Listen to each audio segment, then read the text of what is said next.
Have you ever heard of Andy Owen? Well, you're about to. I'm gonna drag you kicking and screaming in front of an Andy Owen original here with this big meltdown that she had on video where she made an absolute fool of herself. Now, Andy Owen is the head of Miller Knoll, which is the company most famous for their Herman Miller chairs. They're high-end chairs, and with the way people talk about them, I have to imagine that shit is made out of like unicorn hide or something. Like, it is actually fucking sewn with angel's tears. It must be so fucking comfortable with the way people rant about how amazing they are. I've never seen them, I've never tried them, so I don't really have a horse in that race on whether or not Herman Miller chairs are worth their price or whatever. But all I can tell you is Andy Owen is not worth her salary because she just embarrassed that whole company. In a nutshell, she had a video come out that surfaced where she was telling the employees that they need to stop worrying about not receiving company bonuses. They need to just do the work and everything's going to be all right. They need to focus instead on hitting their company's $26 million sales goal, and that's all that matters. Fuck bonuses, who cares? Meanwhile, she's getting a nearly like $4 million bonus herself. So the employee bonuses are kaput, but hers is still just fine. And her video is just so bad. And it was so bad, in fact, that she has already released an apology. In an email sent to employees, she said, "I want to be transparent and empathetic, and as I continue to reflect on this instance, I feel terrible that my rallying cry seemed insensitive. What I'd hoped would energize the team to meet a challenge we've met many times before landed in a way that I did not intend, and for that I am sorry. Nothing will lessen the power and strength of our collective team. My appreciation for each of you is huge, and I will continue to do everything I can to help us meet our shared goals. Thank you for your hard work, your grace, and for the commitment you show to one another and our company every single day." This is a big nothing burger. This is actual garbage. Like, as far as apologies go, this is about as insincere as it gets. This is corporate PR speak. It's not like she was giving a rallying cry. She literally just started vomiting, just diarrheaing out cliches and just worthless platitudes to her employees before getting visibly angry that her employees were upset about not getting a bonus, and then even told them to leave Pity City. So it's all stupid here. This apology is trash. The most important thing we can do right now is focus on the things that we can control. None of us could have predicted COVID. None of us could have predicted supply chain. None of us could have predicted bank failures. But what we can do is stay in front of our customers, provide the best customer service. Maybe I should really understand the situation beforehand. So this right now sounds like National Lampoon's Christmas Vacation with axing the bonuses last minute. After telling employees to leave Pity City over lack of bonuses. Damn. Actually dropped an unironic welcome to the wambulance. How about a side of French fries? Jesus Christ. CEO of the high-end furniture company is sparking backlash over video in which she exhorts employees to leave Pity City. After some asked about staying motivated in the absence of a company bonus, Andy Owen, whose company Miller Knoll sells the iconic Herman Miller Aeron chair, along with other upscale furniture, responded in a 1 minute 21 second clip. Okay, this is all about the clip. What's like the actual situation though? So it looks like she got a multi-million-dollar bonus and canceled all of the employees' bonuses. Okay. Is there any reasoning at all beforehand? Any like prerequisite lore I need to be familiar with? Doesn't seem like it. Also, Herman Miller chairs I know are like the holy grail of comfort for people. Matt, for example, can't stop talking about Herman Miller chairs. But I've never seen nor tried one. Service we can. Get our orders out our door. Treat each other well. Be kind. Be respectful. Focus on the future because it will be bright. It's not good to be in a situation we're in today, but we're not going to be here forever. It is going to get better. So lead. So many platitudes so quickly. Treat people well. Talk to them. Be kind and get after it. Don't ask about what are we going to do if you don't get a bonus. Oh yeah, she's starting to get a little animated.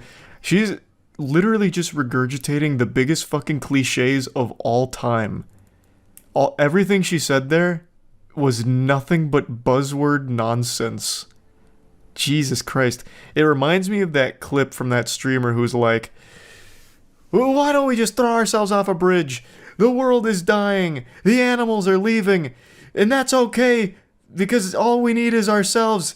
And do you really need anything else? Or whatever. And then it goes into the Call of Duty montage. What was that speech again? That's up there with like some of the greats, like We Choose to Go to the Moon. I think it was Invader Vice. I think she was the one that said it, right? Oh, here it is. The planet is dying, the government hates us, the animals are leaving, the aliens aren't contacting us, we might be alone, but that's okay because do you really need anyone else? And then 30 Seconds to Mars starts playing. There we go, found it. I just didn't feel like getting DMCA'd by 30 Seconds to Mars. Jared Leto coming in. Get the damn $26 million. Spend your time and your effort thinking about the $26 million we need and not thinking about what you're going to do if we don't get a bonus. All right?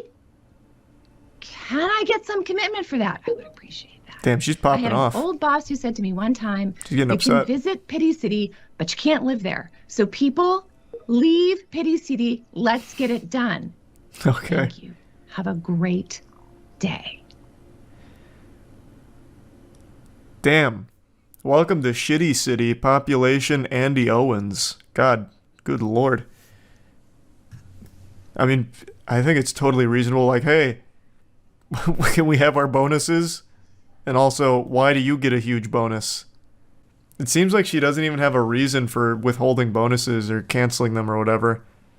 She's like, yeah, there's no bonuses. She doesn't understand people can't even afford to live in Pity City. True, I guess. Not without these bonuses. I also love someone in her position pretending like she's out there making the chairs.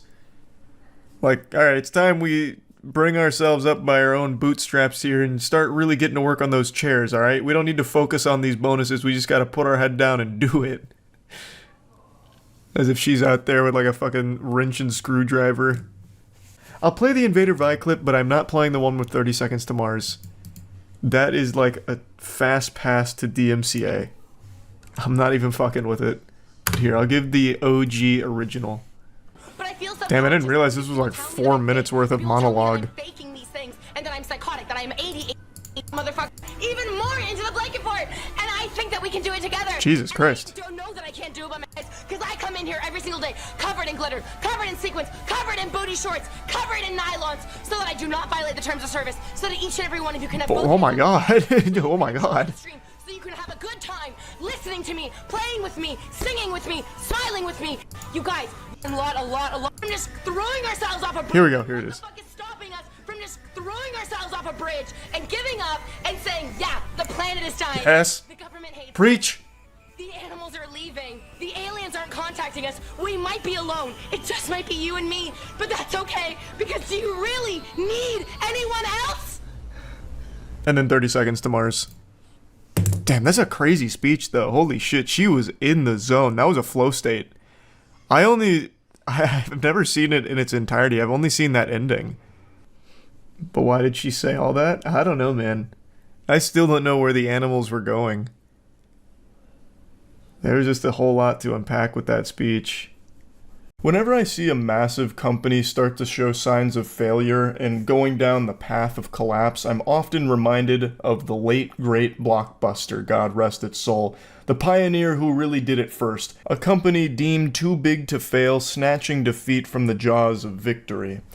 And since then, there's been a couple other companies that have gone down a similar path, and right now there is a new one pulling a Blockbuster, Niji Sanji.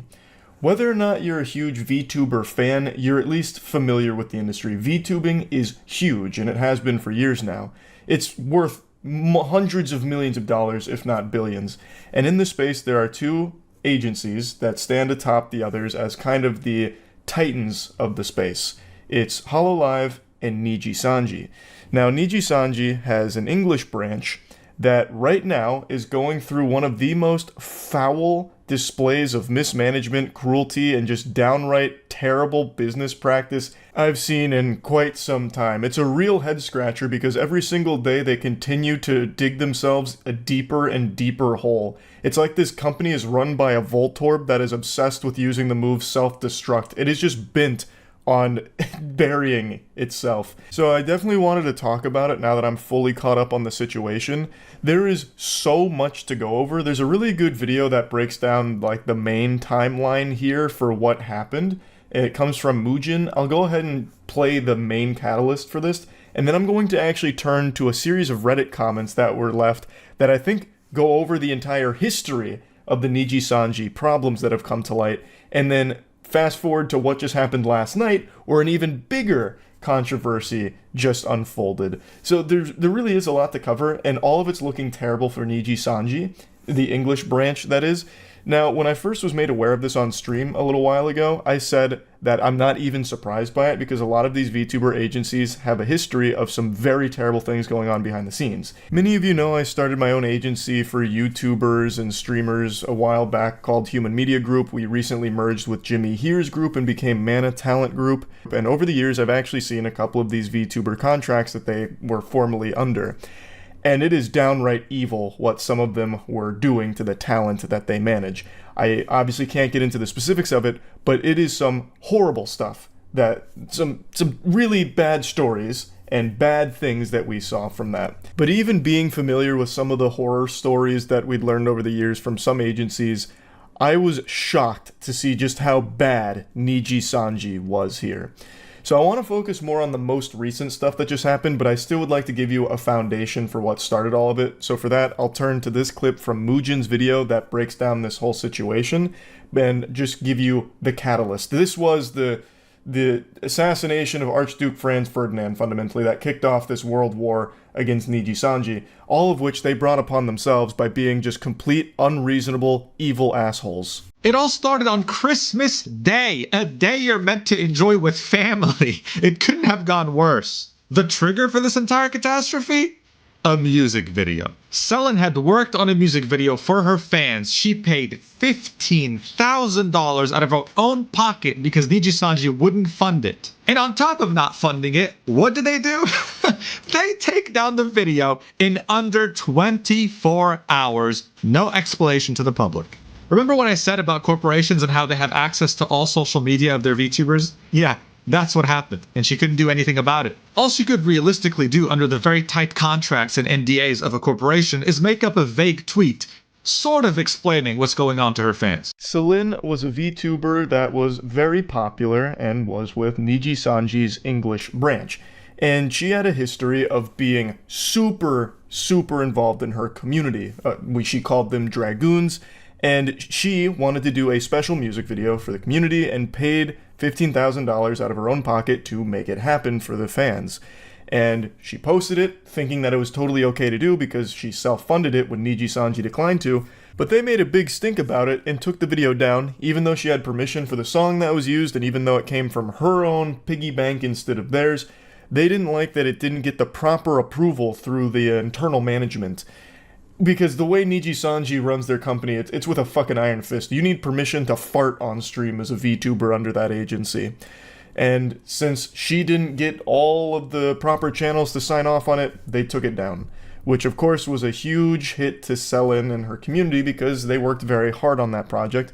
So she made a vague statement explaining that, well, management took it down, but she actually encouraged her community to re-upload it across the platform because she wanted it to live on. And she assumed that would be okay because, it's not on her channel anymore, so they shouldn't have a problem with it. But they did. This soured relations between Selen and Niji Sanji, and behind the scenes it led to a lot of harassment and bullying from Niji Sanji against Selen. Because out of nowhere, on December 27th, she tweets on her account, "I apologize for the silence. I've been in the hospital after an accident and will be staying there for a few days to be under supervision. I just got back access to my phone yesterday." Now, of course, people were happy she was out of the hospital, but the concern was still there. It was very vague and people didn't know what was going on. The Selen Tatsuki termination notice. "I will not be silenced anymore. On December, I was hospitalized for an attempt that was caused by a buildup of bullying from within and being in a toxic and poor environment for numerous months that led to my breaking point. I requested to leave first, but on more neutral terms on the 26th of January. Obviously, I chopped this up and Frankenstein together this little segment to give you a very concise timeline. So, Selen made a post about how she's going to need to take some time away after an accident that landed her in the hospital. Everything was very vague. Eventually, she explains that she's been discharged from the hospital, and then shortly thereafter, Niji Sanji English branch announced the termination of Selen Tatsuki. The termination letter is very poorly explained as to why she's exactly being fired. Now, when it comes to VTubers, there's two ways that departing a company goes. One is a graduation stream, where they graduate from the company and it means that they are leaving on good terms. So they have like a big send-off farewell stream, and that's the end of it. Sail off into the sunset, sunshine and rainbows. It's a happy ending. You get the good ending. Or there's this, where you just get publicly terminated and just fucking slapped down by the company like this. And in this case, obviously, Selen got the latter, where they just said, she's gone. Now, if you're not familiar with VTubing, when you sign with an agency like Niji Sanji, they basically own you. They give you your VTuber avatar, they own all of your socials, your channels, everything. You are unable to operate with any type of autonomy. You are under their thumb, and they basically own all of it. So she lost access to everything here, and she actually didn't even know she was being terminated. She found out when this tweet dropped. They didn't even notify her. And the tweet, again, is very poorly explaining things. They talk about Selen like it's a fucking IKEA furniture tutorial on how to put it together. It's just like talking about a bunch of nonsense about authorization flows not making sense and whatever. And then they cite like the music video and how when she made the tweet that management took it down, it damaged their brand and caused problems for them, this and that. It was just fucking stupid, a bunch of dirty barnacles. And then Selen went to her original account, her original brand of Doki Bird, to explain what actually happened is that due to the harassment and bullying and the toxic environment Niji Sanji created, she made an attempt on her own life and landed in the hospital. Luckily, she survived and is still with us today, but she no longer would be silenced by this company and bullied into being silent, so she started to explain what happened behind the scenes that led to all of this stress and all of these problems. She lawyered up and is engaged in now a legal battle with Niji Sanji, presumably, that is being worked on. And that is where all of this really started. That's when the floodgates opened. And with all of this information out there now, people were able to go back to some previous Niji Sanji talent with a finer tooth comb and see that the signs of a sinking ship had been there for quite a while. Signs of a company that mistreats its employees, signs of a company that is mismanaged and just downright diabolical behind closed doors.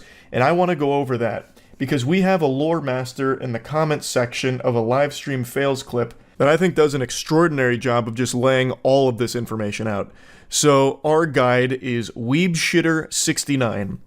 A great name for a great philosopher. So Weebshitter starts by explaining what Niji Sanji is and how big Niji Sanji is. And then takes us back to the past. March 10th, 2023, one of Niji Sanji's newer talents, Zion Lanza, was terminated, which again is being fired, publicly, and then put out this bullet point list of the infractions that they accrued. And at the time, people sided with Niji Sanji, but then stated that the way they handled it was a little unprofessional, especially coming from a multi-million-dollar company, and just overall not great. But since Zion no longer had access to their accounts, she returned to her original account that she had before joining, which was Sayu Synchronicity. Now, if you've followed this story for a while, you've probably seen this meme tossed around about Sayu was right, or Sayu tried to warn us, and this is what they're referring to. On that account, she revealed more information about her own experiences inside the company, hinting at a toxic environment, incompetent management and bullying, stealth suspensions, etc., and she further stated that she hopes other talent realize their own worth and that they deserve better. Some people sided with Sayu, but most didn't at the time. Then in May of 2023, Selen Tatsuki hosts a contest letting her fans design her next outfit. Niji Sanji management tried to put a stop to the very act of compensating the artists for their designs, while also trying to assert that artists who enter the contest should hand over the rights to the artwork for free. Selin refuses this notion and pays the winners out of her own pocket instead. She, a while after that, hinted that management no longer allowed her to organize events anymore, which sounds about par for the course for a company like Niji Sanji, where July 8th of 2023, Nina Kosaka graduated, meaning they left on good terms, had a farewell stream, but then comes back later with V Shoujo, which is another VTuber agency, as Matara Khan. That information will be pertinent later. August 27th of 2023, Mista Rias also graduates, saying that he was burnt out and no longer had any drive, and reappeared shortly after as K9 Kudo, as the first male VTuber in V Shoujo. Again, information that'll be important here soon. Once they settled in, statements from both of them saying how surprised they were that management in V Shoujo were actually helping them achieve their creative aspirations started to come out, and how they finally feel like they have worth after being repeatedly told by some that they did not, strongly echoing Sayu's previous statements, even revealing that they did not receive the YouTube plaques on their own channels during their time in Niji Sanji, but rather that the company kept them. So, Niji Sanji kept the plaques from the YouTube channels, meaning the 100,000 subscriber play button or the gold play button for 1 million. The talent didn't even see that, which is just such a scummy thing to do, obviously. Now, while Sayu was a relatively new member of Niji Sanji at the time, Nina and Mista were considered cornerstone, thus the tides started to slowly turn.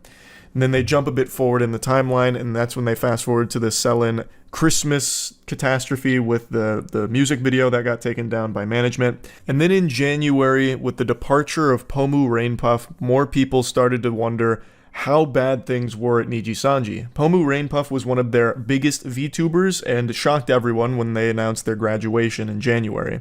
And it was even more shocking when people didn't hear from Selin since they were friends. So that's when people started to worry about her safety. And then in February, another liver named Kyo Kaneko announced the graduation, which again brought the community into an uproar, wondering, why is there so many people departing all at once here? Is there like a waiting list, like this fucking purgatory or something with people waiting to go to the other side? And then on February 5th, Niji Sanji released that termination notice. And that's when Doki Bird talked about what actually happened with her hospitalization following her unalive attempt that was built up from the stress that Niji Sanji put upon her. And a lot of information started to come out, both from artists and other people who had previously worked with them, claiming that working with Niji Sanji was never very good. There was delay in payments, NDAs being sent multiple times with the wrong name, just so many different things. But Selin had always paid the artists out of her own pocket during this period of turmoil while trying to work with Niji Sanji. And following all of this new information coming to light, the public was understandably outraged, because this is just some deplorable garbage. The dam broke and they were flooded with tons and tons of angry fans.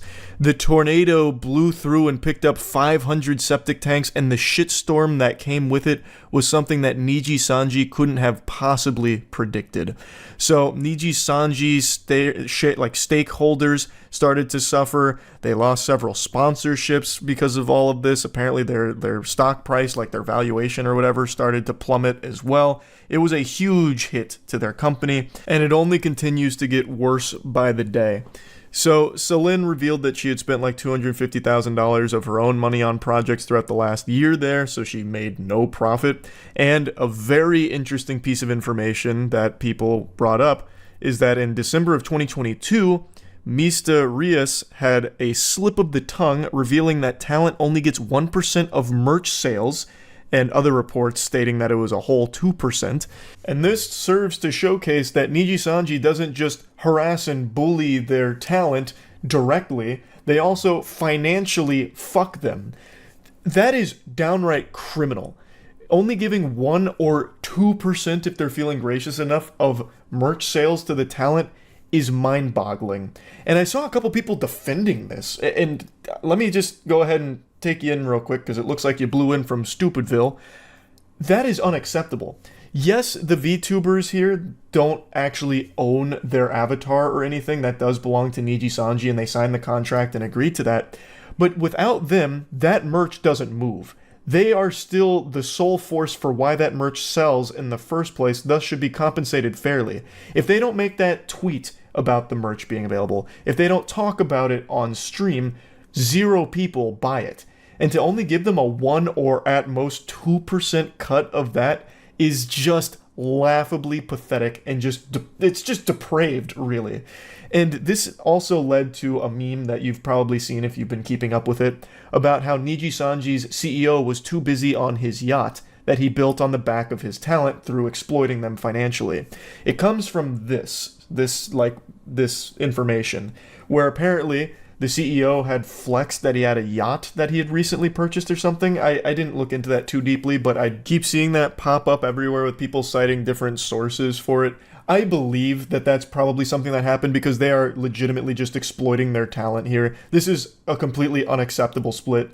Under no circumstances should this be allowed. That is crazy. And what's even crazier is I know they're not the only ones that do that to their talent. In the VTuber space, I have seen some very unfair deals. Now, not this bad. I will say this is exceptionally horrible. But I wasn't surprised to learn that when I first saw that they take 98% of merch sales, because these VTuber agencies look for every possible way, at least the contracts I've seen from some of them, to squeeze every dime possible out of that talent while not letting them get the lion's share most of the time. I'm having to tiptoe around this a little bit because I don't want to get in any hot water with it. But yeah, it fucking sucks. That is awful. Now back to the Weeb Shitter archives here. Weeb Shitter then talks about what happened last night, which is what I want to talk about as well. So, the clip that he is referring to is Doki Bird was streaming. She has now come back to streaming, trying to, just have a good time with her community again, and things are going extremely well. She went from 10,000 subs to now over 500,000 subscribers. Her first stream back had over 100k concurrent. Absolutely fucking crushing it. And last night during her stream, which was her first gaming stream since being back, she had to end it early because fellow livers Alira Pandora, who'd been quiet since the announcement of Selin's termination, started a stream at the same time called A Message from Niji Sanji. And during the stream, she was joined by other Niji Sanji VTubers, Ike Eveland and Vox Akuma. Both of them were thought to be friends of Selin, or Doki Bird, and they read a totally not scripted message expressing how sad and betrayed they felt that Selin had given out personal information like real names and other required information about livers in her legal document that she sent over to Niji Sanji, and some of them stating that they had thoroughly read through it, as well as presenting Discord snippets between Selin and management, when it was presented by them thinking that it would absolve them. Now, I truly believe that Niji Sanji forced them to make this video. I think that they were 100% pressured into making this statement. I don't think the VTubers chose this, nor do I think they really believe what they were saying, because you'd have to be on some goddamn idiot juice to think that that was a good idea. Obviously, this is just inviting everyone in the community to throw tomatoes at you and scream, "Boo, boo, you stink." Like, it is a terrible statement from them, and the obvious big problem here, one that Doki Bird also had to call attention to, is that it seems Niji Sanji seemingly shared confidential information with these parties that are unrelated to the issues, which could potentially include her medical information. Which is fucking illegal. You can't do that. You can't just share this personal information. You can't break NDAs, and you certainly can't share sensitive medical information. There's protections in place for that. That's a highly illegal thing to do. Meanwhile, goofballs at fucking Niji Sanji here were real loosey-goosey with Doki Bird's information. Confidential information, it seems. So I'll go ahead and play the clip from Doki Bird when she learned about all of this. Despite everything that has happened, I was very sad to find out a personal document that was only shown between 3 different parties had to be leaked out, because it was a document I made for my lawyer, and it was a document that was not supposed to be shown anywhere else, but to me and my lawyer, and to the lawyers on the other side. And we were promised it was not to be shown anywhere else. Because that's how the process is supposed to work in a fucking legal battle, where you're not sharing confidential information with others unrelated to the fucking legal battle taking place. But I guess Niji Sanji, being the goobers they are, for some reason tried to weaponize that information by giving it to Selen's friends, and most likely, I'll say there's a high chance, forcing them to make that video a message from Niji Sanji, which is a terrible video that I don't think they wanted to make, because they have to have known it'd be a disaster for them on a personal level. Like, their careers are definitely taking a hit because of that. Like, and I feel like they'd know that for sure. But I feel like Niji Sanji was trying to strong-arm them into doing it, because from the sound of things, it looks like anyone that signs with Niji Sanji is basically just their fucking hostage for the entire time you're with the agency. Dokibird went on Twitter to once again say that it was never supposed to be shown to anyone other than me, the lawyer, and any other relevant lawyers. It was a private document with personal information, and then expressed concern, wondering if her medical and hospital records were also released without her consent, since that was also promised to be kept private. She says she's currently talking to her lawyer, and thankfully only her diagnosis and reason for hospital stay was reported without further private info being disclosed. So that's currently where everything's at right now, and Niji Sanji is bleeding out. So much so that the CEO made his own little YouTuber apology video, which is trash. I was going to play you clips from his apology video, but with Niji Sanji, you never really know what stupid shit they're gonna do, so I didn't want to risk getting a strike on it for covering it. So instead, I'll just go ahead and refer to the article here. One of the main things that he apologizes for off rip is that after announcing the termination of Selen, there was a notice that was published saying that the impact this would have on the company's performance would be negligible. And he says that this was a misunderstanding, and they used inconsiderate word choice for it, and recognizes that Selen was integral to the growth of Niji Sanji English branch. And really, the whole thing more just seems like a statement to investors, like on a business side of things, as opposed to like a legitimate apology for anything that happened. To me, it comes across as super corpo soulless suit speak, like, yeah, we terminated Selen, whatever, well, who cares? What really matters is the investors not losing faith. So we'll make this video to try and regain that investor faith so we can keep raking in those big bucks. He promises like very vague things about change is coming, we need better systems in place, that we're working towards this and that, but none of it really comes across as sincere, especially considering that if you really wanted to make a good faith, like strong stance, like we need to change, start with monetarily. It's now come out that your talent gets fucked financially when it comes to their split on like merch sales and things like that. If you really want to make a good faith, like convincing, compelling argument that you're going to change, start there.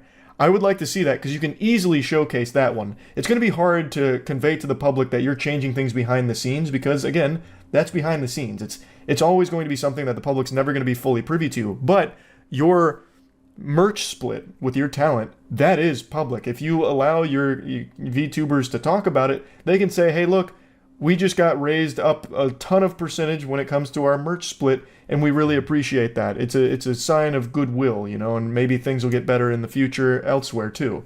But personally, I don't see them making any meaningful changes to company culture or the way things happen behind the doors or anything monetarily. I just don't see them really doing a whole lot to improve. And I think the community feels largely the same way, which is why Niji Sanji continues to fester here. Now, while they haven't fully gone under or anything of that nature, they are definitely trending in a downward death spiral at the moment, where it seems more graduations are on the way, most likely, or perhaps even terminations to more talent, and the public is not super excited about the future of Niji Sanji English branch. Now, the English branch of Niji Sanji is just one component of it. Its biggest is still the Japanese sector. But I have to imagine if the English branch flounders and fails, it's going to be bad for Niji Sanji as a whole, because it still was a sizable chunk of their company. and that's going to affect that side of things too. So it's definitely something that they wouldn't like to see go away, I would imagine. But it's looking like it's going towards that direction. So anyway, I just wanted to cover this a bit because it is a huge deal, and one of those situations where a company that was really at a point where it was probably too big to fail is starting to fail. Truly by their own mismanagement, own problems, and own toxicity. And I'm wishing the absolute best for Doki Bird going forward. Hopefully the legal process she's engaged in is smooth and an easy W, and hopefully her streams continue to pop off. So best of luck to her, and yeah, that's really about it. So yeah. How far would you go to be the best, the number one in your industry? You've got to be willing to put everything on the line, and today's story is about a man who did just that. A man with dreams to be the number one bouncy castle business. He wanted to be the jumping castle god. But unfortunately, he flew a little too close to the sun and his wings burned up.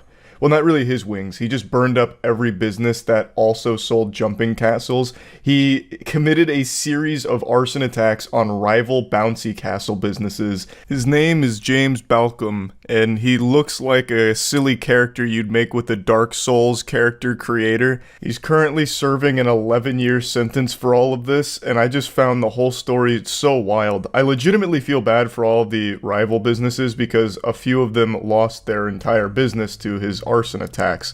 So there were very real victims and very real trauma from it, from having their literal place of work be lit on fire and fucking incinerated by this madman, this lunatic.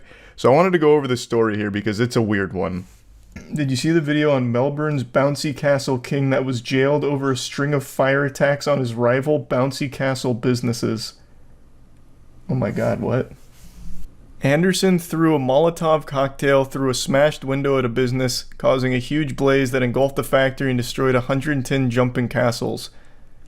And it looks like he's going to jail. And it looks like he's done quite a few of these. This is very interesting. This happened last month. You've been holding out on me? Why didn't you tell me about this? Jumping castle operator jailed over arson attacks on Melbourne rivals. James Balcom set on destroying rival businesses that if one fire caused minor damage, he commissioned another. Wow. He desired to be the number one in Melbourne's jumping castle game, and it's seen him jailed for up to 11 years over a series of arson attacks. What a crazy thing to commit your life to, being the number one jumping castle guy. The whole bouncing castle cartel. It's so weird. It seems like most often the most unhinged business people are the ones in like the children's entertainment center or sphere. Like the bouncy castle guys running like an arson unit to take out competitors. Surprised this isn't from Florida. Fucking true. Amen. I am almost disappointed it's not from Florida, if I'm being honest. The County Court of Victoria heard that Balcom, whose company Awesome Party Hire was ranked number one on Google after he commissioned the attacks on rival businesses, was arrested after he ordered that his own shed be torched. Galaxy Brain covering his tracks. No, I'm not the one behind the arson attacks. Look, someone lit my empty shed on fire last night. We have to put a stop to fucking Firefly ASAP. Please, God, anyone, the Human Torch has gone loose. He's rogue. Only way to stay on top. I would argue the only way to stay on top is to legitimately be the best jumping castle business as opposed to the only one that's not lit on fire. For example, let's say I'm in the market for getting some bouncy castles and I really want high quality product. I'm checking Google and Awesome Party Hire's number one. But then I scroll down and it says like all of the ones underneath it are literally cremated. I'd be like, this is fishy. I'll just get a bigger birthday cake. Fuck the castle. I feel like there'd just be like a very big red flag if that is the only jumping castle business that's left standing. 3 days after a March 2017 fire, Anderson was arrested and subsequently named Balcom as the instigator of the blaze and the attacks on rival businesses. Oh, so this has been going on for a while. Balcom, 58, appeared on Thursday by video link from prison in the county court where he was jailed for up to 11 years. Balcom has already served 2 years and 5 months and will be eligible for parole after 7 years and 10 months. Damn. They got him. I really am imagining like a Godfather situation. Like, it really seems so fucking intense in the Bouncy Castle game. You come to me on the eve of my daughter's birthday party and light my Bouncy Castle business on fire. You got some nerve. It's a dirty game in a cruel world. Yeah. It's not easy to put a smile on the face of children. It comes at a cost.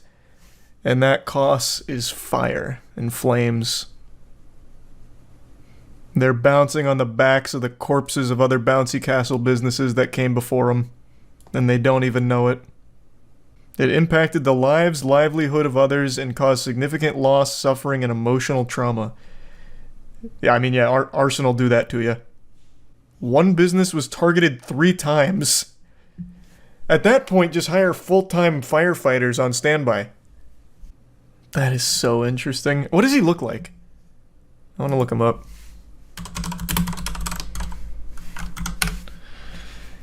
Oh, wow. This... I imagine you also got an image in your head of some, like, lunatic-looking guy. I'm just going to tell you right now, he looks exactly like the image you have in your head. This looks like an AI-generated arsonist. What the fuck? It's always the people you least expect, I suppose. Jesus. Why is his head so pointed? I don't know, man. I didn't create him in the Street Fighter 6 character creator. I have no idea. I didn't work on these sliders. He got done dirty, though, I'll tell you that much.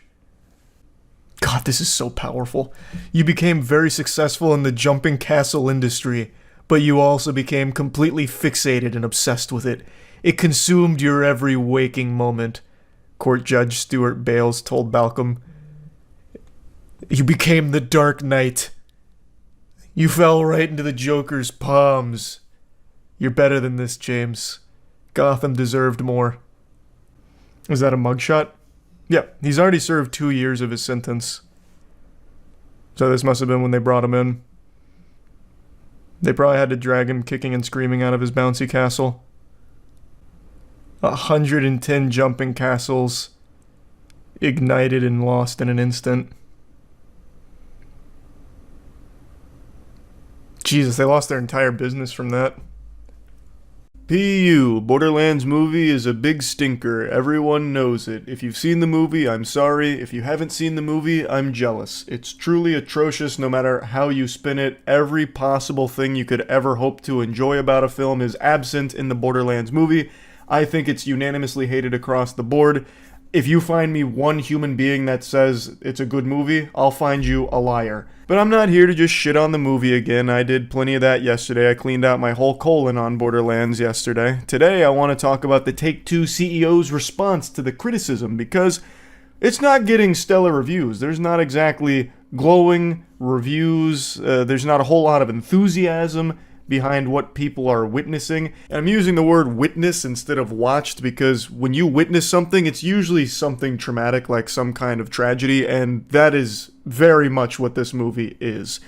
So no one's happy about it from what I can tell, for good reason. It's just bad. And now good old goober Strauss Zelnick has spoken out about this, urging people to give the film a chance. Yeah, it may have debuted at a 0%, then finally up to a 3%, and then eventually even a 6%. Really fucking shooting to the stars there.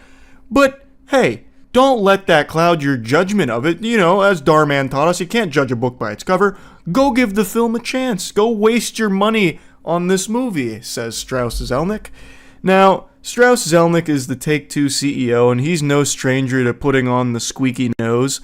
But god damn it, this clown always finds a way to surprise me with just how delusional he is. When asked if the film's success or failure will make any meaningful impact on Take-Two, Zelnick said no. Financially, the film won't make a dent. And then he dropped to his knees in his private jet saying, "Give the film a chance." Let's give the film a chance. A lot of people worked really hard on it. The underlying intellectual property is phenomenal. The cast is amazing. I think the look and feel is really terrific. So let's see what audiences have to say.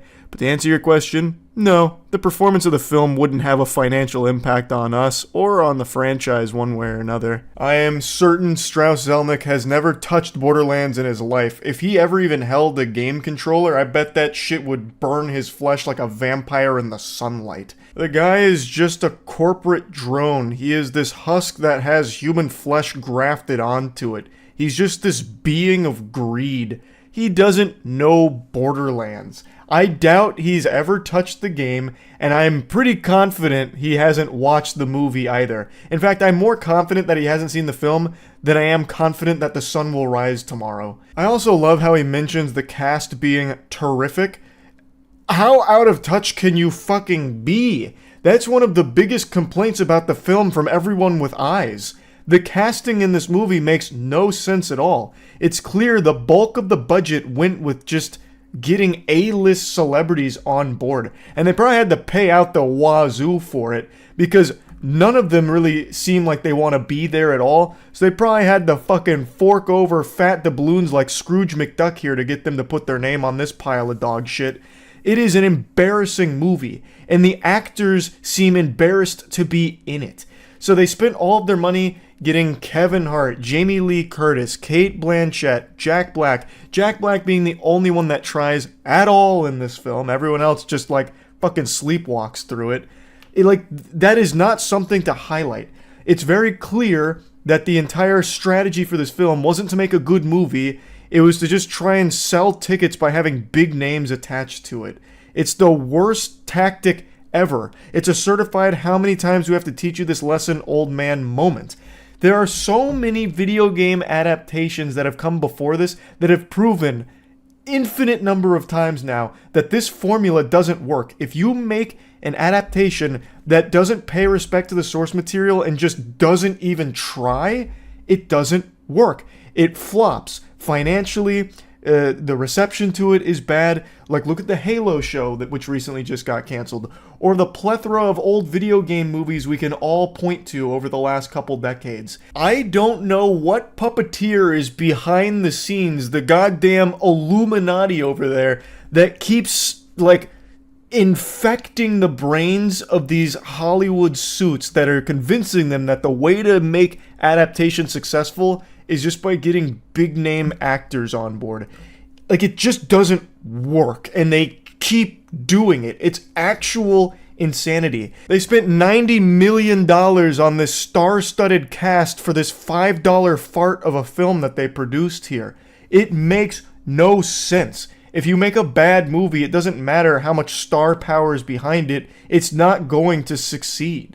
I don't know how that lesson hasn't been learned yet. Strauss also reached deep into his bag of tricks here to try and get more asses in the seats by playing the classic, come on guys, people worked really hard on this film, we should all support it. There's a bear shit in the woods, obviously there were some hardworking people behind the scenes on this film. Also, Strauss, since you really seem to care so much about the hardworking team here, you might want to look into why some of them didn't receive proper credit for their work. That's a bit suspicious, that's weird. But anyway, yes, there were people that worked hard on this movie, no doubt. But that doesn't mean that all of a sudden it's immune from criticism. It is not a good movie. And I would wager a guess that a lot of the people that worked hardest on this film were not the ones that were behind the scenes lobbying and pumping their fists saying, we need Kevin Hart in this movie, we need Cate Blanchett in this movie, pay fucking hand over fist amount of money to get Jamie Lee Curtis in our Borderlands movie. I imagine there was quite a few people that were actually passionate about Borderlands that were probably fucking crushed with what they had to do on this film, because it's not like they were at the top of the food chain putting together these awful decisions. And I also imagine the VFX department was dreadfully overworked, like Hollywood has become so accustomed to doing here, because ultimately the visuals are really, rough. And I never blame the VFX departments for that, because now I've become very well aware of just how cruel the industry is to that entire sector, and my heart actually breaks for them. So I imagine all of the hardest working people were the ones that Strauss doesn't know a single name of. It's so silly to try and deflect by calling in the wambulance about, like, come on, someone worked really hard on this, you can't be mean to it. Like, that doesn't make any sense. It costs $15 to $20 per ticket to see this movie. That's a lot of fucking clams. And it's not worth it at all. And there's nothing wrong with talking about why it's not worth it. He then has the nerve to say that Take-Two is really selective about what games it turns into films, and says that the company doesn't want its imprint on anything unless it's superb. Really, Strauss? You would consider the Borderlands movie superb? This would meet that criteria? He then goes on to just reassure everyone that it's not core to them, you know, they don't need to be doing this because it doesn't have like a massive effect on them, like their bottom line or anything, so it'll probably maintain its approach to only doing so selectively in the foreseeable future. But this article did remind me that there is another project in the work here, a BioShock film at Netflix. If that didn't oh my god, I'm having a full-blown Porky Pig moment here out of pure disgust. If that didn't send shivers down your spine, I don't know what will. A BioShock Netflix film following the banger that is the Borderlands movie. What a recipe for success, huh? Who's counting the days, right? Like, get your calendars ready. I can't wait for that fucking thing to drop. That's gonna be a real heater. Throw out all your DVDs and Blu-rays and forget everything you thought you knew about cinema, because it's about to be redefined with the next fucking Take-Two film project here with BioShock coming to Netflix. Oh my bussy trembles in fear at the thought of how bad that might be. If the Borderlands movie is any indication of the quality coming forward, we're in for a real treat with the BioShock film. I'm already just preparing to be really stunned at how bad that one might be. They'll drop like the announcement trailer and it'll reveal that James Corden has been cast as a Big Daddy.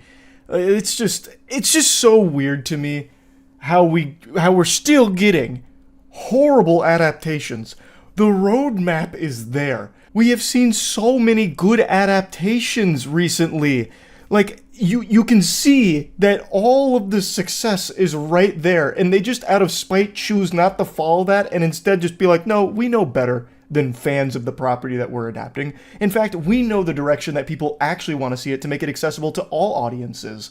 And then they do what they did 20 years ago when every adaptation was trash. Let's all point and laugh at the absolute floundering it's doing in the box office right now. It's open to $4 million so far.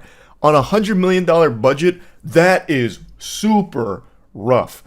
Unsurprisingly, people aren't just blindly going to see it because of the A-list actors in it. They're not just zombies flooding in the door to watch this pile of shit just because those names are attached to it. It seems like you actually have to make a pretty decent movie too to get people to get in the seats. What an absolute clunker. $4 million is significantly lower than I would have ever imagined for this film, and I'm actually super proud that people aren't just going to see it just because of the title of it or the actors in it.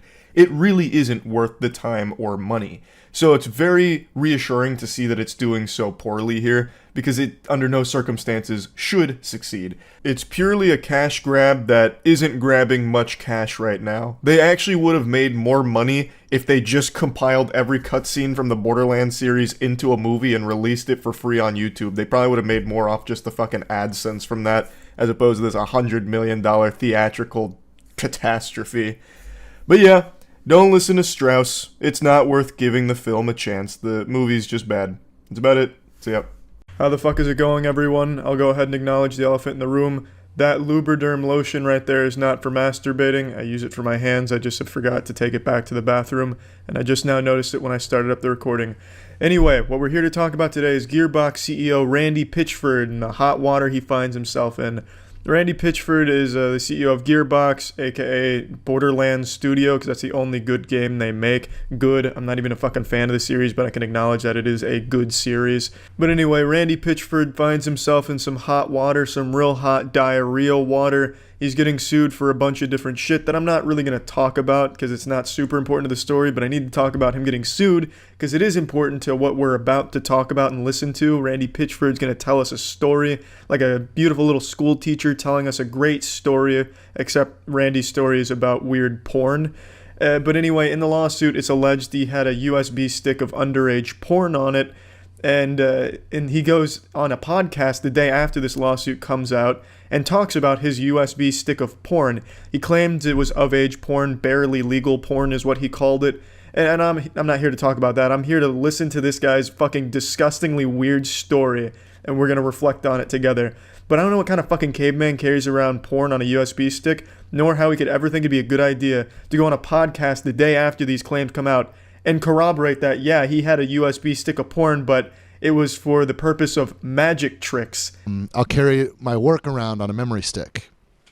And now today, I have these crazy encrypted memory sticks that have like, you have to punch in passcodes. Because if I had one of your memory sticks and I knew about stuff, I assumed that... The name of this podcast is the Piff Pod, and based on this one episode I've listened to here, I hope you like interruptions if you listen to these guys. Holy shit. If you thought the official podcast had a lot of interruptions, you have not seen shit yet. This is the final boss of interruptions. Randy Pitchford could barely manage to get a full sentence out without being interrupted. Even the female co-host had to constantly say, stop interrupting him, get back to the story. Because this guy that keeps interrupting him just keeps going on these awful tangents that don't even lead to like a good joke or anything. And they're so long and completely derail the story and the conversation. I bet Randy Pitchford probably couldn't even get a full urine stream into a urinal at this place without this man busting into the bathroom and pinching the tip of his dick close so he could talk about something and then let him go back to peeing. This man interrupts everything Pitchford does and says. Holy shit. I had some so I was one night I was watching cam girl pornography. Have you ever watched, do you know what cam girl pornography is? Is that the interactive one? Yeah, there's what you do is you can get a webcam and you point it at yourself, and people will watch the video of this while they'll egg you on by giving you money basically as you take your clothes off and eventually they give you money? Well, I like how he's pretending he doesn't know as if he's not watching cam girl porn every night. I might have heard of cam girl porn once or twice. That's that degenerate one, right? Where it's like interactive or something. Oh, what? You give the girls money? Oh, that I would not. Who's giving girls money? I would never do that just so they could like say my name while putting a butt plug in their asshole. I mean, what are you talking about, Randy? It's weird. And I just discovered this. And I was just fascinated, like, what the fuck? Like, when I was a kid, you paid a bum $5 to go buy you a pornographic magazine from the liquor store. Like, right. that's how I got access to pornography when I was a kid. So, like, and you know, and I had a teenage son, so I was like, this is fascinating. You know, I really just don't understand your point with that right there, Randy. I have a teenage son, so I was watching cam girl porn. Because I have a teenage son, obviously. And this one is just like I can't quite make sense of what the little thumbnail image is, so I'm looking into it, and it's a woman who is masturbating, and when she has some experience that appears as if she's having an orgasm, a huge amount of fluid comes out of her vagina. She has some kind of an explosive orgasm. Hey, Jay. This is not a sex worker. This is a fucking magician. Honestly, that's a pretty profound statement right there from Randy, and I'd be lying if I said I haven't said shit similar when watching porn, like, damn, this girl is a wizard with cock. But to go the extra mile and claim that I was watching the porn to figure out if she was an actual wizard of penis, it's a bit of a stretch, but Randy really doubles down on the idea that he really needed to figure out if this girl was a big shot magician. It's a fucking crazy story. I hope you're buckled in. And so apparently what you can do is they make videos and they sell them. And so I purchased one of her videos. I wanted to watch this. You wanted to work out the method. I wanted to work out the method, but it was late, so I copied it over to this memory stick. But why? Why would you do that? If you're already watching this cam girl squirting, I'm assuming you're watching this in a safe location to be watching porn. You're not on a subway, in an airplane, at a Starbucks, or anything like that. So why would you copy it to a USB stick? That's you copy shit there if you want to take it somewhere. Where are you taking this porn? You bringing it over to your parents' house to show them? You bring it to your kids to show them? Where are you taking this? Do you take it to work with you? Is that what a Gearbox CEO does? Is that why Gearbox is such a shit video game company and pumping out shit stinkers? Because the fucking CEO of Gearbox is just jerking off in his office, bringing in porn on USB sticks? And I go on my way. It turns out it was a magic trick. Like she's like it's a combination of camera work and sleight of hand. And I never saw like a turkey baster or whatever it was that she was using to deliver the fluid. Goods, yeah. But there was some method here that was like, oh my God, this is genius. It was super clever. Oh, Jesus Christ, calm down there, Randy. Don't break the magician's code and reveal how the trick was done. You need to calm down there. You do not want to piss off the Cam Girl Magic Society. I just love that his excuse for downloading it was that he was trying to study the magic behind it, like the art behind it. I fucking love that excuse. I could already see that working growing up. No, Mom, you don't understand. I'm watching this to learn. I'm trying to study magic. You don't get out of my fucking room. It's also a little sad that when you break this down, Randy watched a cam girl squirt and he was so unfamiliar with squirting that he thought the only logical explanation was he was being deceived. It was magic. Like, he is so unfamiliar with a girl squirting or having an orgasm that he couldn't believe it was real and had to go out of his way to break it down and figure out how she cheated and used magic. The memory stick somehow no longer was in my possession. Oh, God. And it was discovered, it was actually at a Medieval Times. Apparently some kid, an employee of the Medieval Times, and discovered secrets of my company and future games in development, and also discovered the pornography. It was barely legal porn. Like this girl's handle was only 18. I had to splice the shit out of that audio to make that like a cohesive storytelling there. Because Randy Pitchford was constantly interrupted by that fucking co-host who kept going off on like 2-minute, 3-minute tangents about the Medieval Times and then asking what he had on his shirt and asking why he likes the shirt. It was frustrating to put that together, but in a nutshell, he had it on the USB stick. He left it at a Medieval Times because everyone carries their porn stick to the Medieval Times when they eat, obviously. And then an employee found it, accessed company secrets and the porn, which was barely legal porn. And now we get to the section of the story where his whole company finds out that he's jerking it to some cam girls. So when he delivered this memory stick to the studio, I was on a business trip. I was out of town. So my executive assistant decides she's going to look at the contents as well. Oh, God. And so then before I know it, I think the entire office looked at it. Oh, no. No. And there was one piece of content on here, and it never occurred to any of them that the reason why there was just that single porno was because of the magic trick, not because of, I don't know what the fuck they thought. Porn. Yeah, and one of the lines that I heard was, you know, the kind of porn that Randy likes. And at no point did any of these fucking troglodytes at my company stop and think maybe the reason this porno's on there is because she's a magician, god damn it. A magician with a magic trick that I just had to study. It was the Gordian knot that I had to cut. This was my white whale, my Moby Dick. I needed to figure out how she squirted so much fluid. None of them even considered that possibility.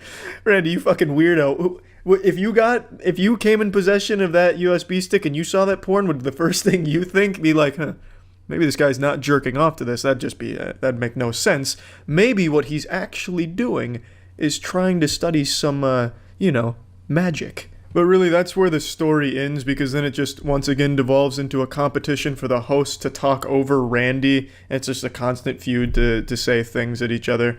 But anyway, what a fucking story, Randy. That's wild. Randy Pitchford, more like Randy Pitch a Tent, because this man is carrying porn around all the time, apparently.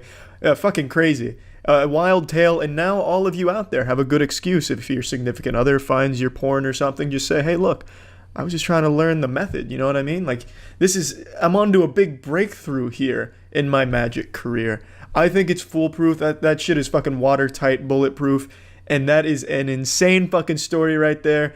Again, I just wanted to focus on the story you told on this podcast. I don't want to talk about the lawsuit or any of the claims going around there, because I don't know the whole story there. All I know is the whole story from this weird fucking USB stick porn adventure from Randy. So, Gearbox is still a shit video game company, but goddamn it, Randy, I like your story. It's a weird one. Take it easy. See ya.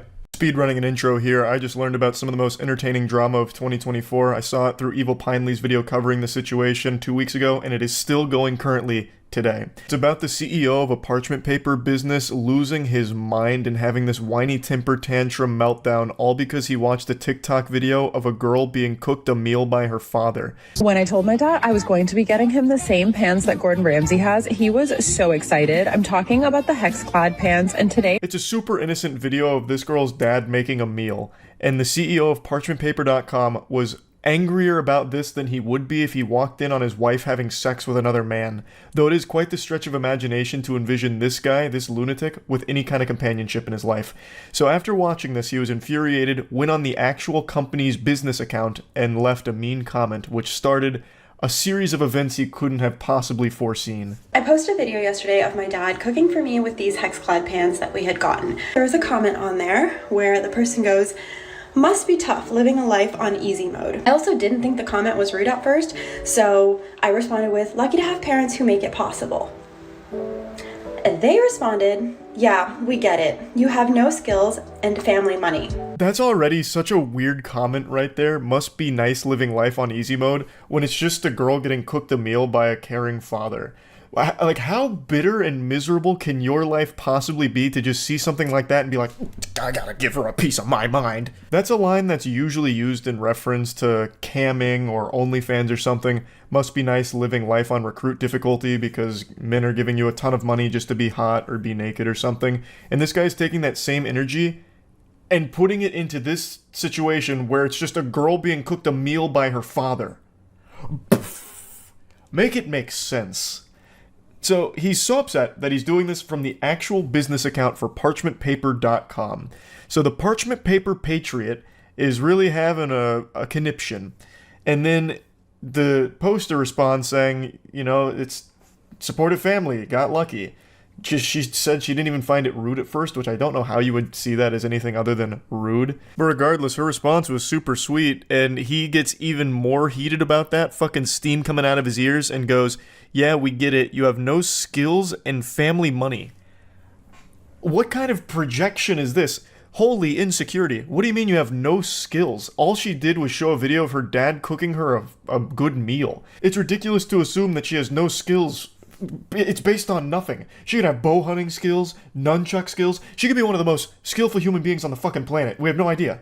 And then he's going, it's just your family's money. You're suckling off their bosom because your parents have money. What is happening here? Do you have no skills because you probably order Uber Eats all the time? Is your skill just ruining businesses? Like, I mean, that's a pretty cool skill, I guess. But anyway, this is only the beginning of his rampage, and he just fully self-destructs over the course of the next few hours. It's like Chaozu from Dragon Ball Z, when Chaozu latches onto Nappa and blows himself up, but the sacrifice was in vain because Nappa barely felt anything, really. That's what happens here. Parchment Paper Patriot blows up, and the girl, totally fine, and makes an absolute clown out of this guy, dunks on him. She obliterates this man. And at that point, I'm just like, okay, what the hell? Like, maybe this account is hacked, because from a business account, that seems kind of weird. So I send them an email and I'm like, hey, like, I think somebody's on your business account, like, leaving cyberbullying comments. Didn't say anything else. That was it. And then I get an email from the CEO of... I think anybody in their right mind would assume that that business account is hacked, because what little toddler would be shitting their pants, soiling their diaper over something as simple as watching a TikTok video of a girl being cooked a meal by her father? So I think that's very sound logic. Oh, this account must be hacked. I'll let the business know. So she reaches out, and the CEO himself, Brandon Howard, steps forward, saying, I don't consider stating factual information is cyberbullying, but if you're offended over a comment about having no skill set while getting to frolic through life with family money as bullying, I'd call the cyberbully police. Delete the comment and move along. Cheers. Brandon, I think the department we need on this case is the cringe police, because Jiminy Christmas, holy cannoli. Oh, he tried a facts don't care about your feelings moment there. What facts are we talking about? Her having no skill set? You have no idea who she is. You know nothing about her. All you watched was her get cooked a meal. I'm sure your parents cooked you meals at some point, right? Maybe they don't anymore because you're probably insufferable to be around, so they probably cut you off. I imagine that's the case, which is why you're so upset over this moment. I don't see at all how this would be indicative of her just frolicking through life, coasting off of her family's money. That's a unreal leap in logic based on nothing at all.